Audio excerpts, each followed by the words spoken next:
From the gameplay to the music, the Terminator is all about speed. Keep moving and firing or you're dead. Luckily, the control is as tight as a game of this type calls for. Kyle reacts with precision as you jump, fire and run. The only extra button on the control scheme is one used for the detonators in the first level, which becomes useless thereafter. From then on, it's you and your shotgun, which can fire as fast as you can tap the B button. We all know that Kyle didn't fight off armies of Molotov and pistol-wielding punks in the film, but he always ends up combating them in the games. While that may sound like a complaint, it isn't. Given the setting and the need for filler, it works well here. Outside of avoiding the cops and shooting the T-800, he didn't really have a lot going on. Reese looks like someone who's either looking for trouble or simply is trouble, so it's easy just to get in the stride and get out there with somebody wanting to get him hurt.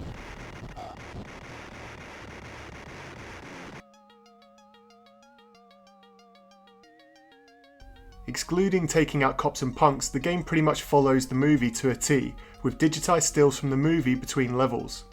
They may not look like much today, but when the game was released it added some wow factor. From Tech Noir to the factory, you'll visit plenty of familiar territory. The graphics in each level are generally well done, as are the characters.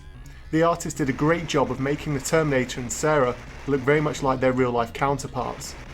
You're not going to see massive face detail or anything like that, but the overall shape and look of the characters is spot on.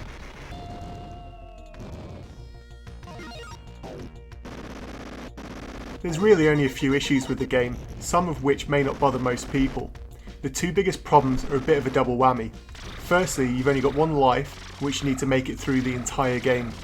Secondly, the beginning of the game is probably the most difficult. You begin with nothing more than grenades, picking up health icons and detonators from fallen foes.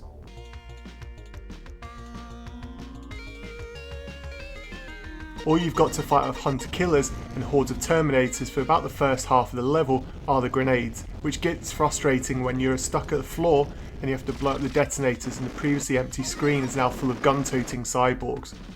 Luckily, when the door goes, so do all of the enemies, so of course you grab the gun and it's smooth sailing from there on in.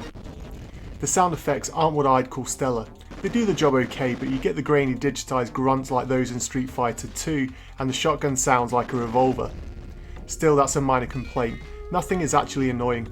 The sound used for item pickups is however a lot louder than the other sound effects, so be prepared not to crank up that audio. The music is however fantastic. In my opinion, it's one of the best soundtracks on any Genesis game.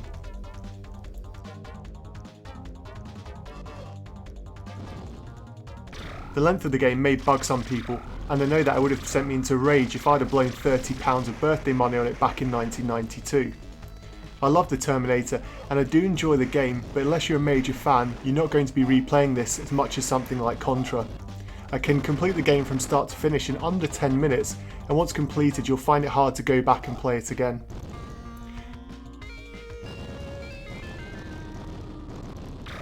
The Terminator is a bizarre balance of good and bad. If you like fast action, the Terminator universe, games you can blaze through in little no time, good control, then it's a good piece to add to your collection.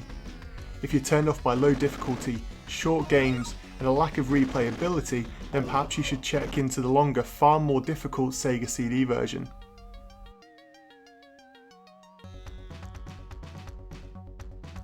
Have you ever played Terminator?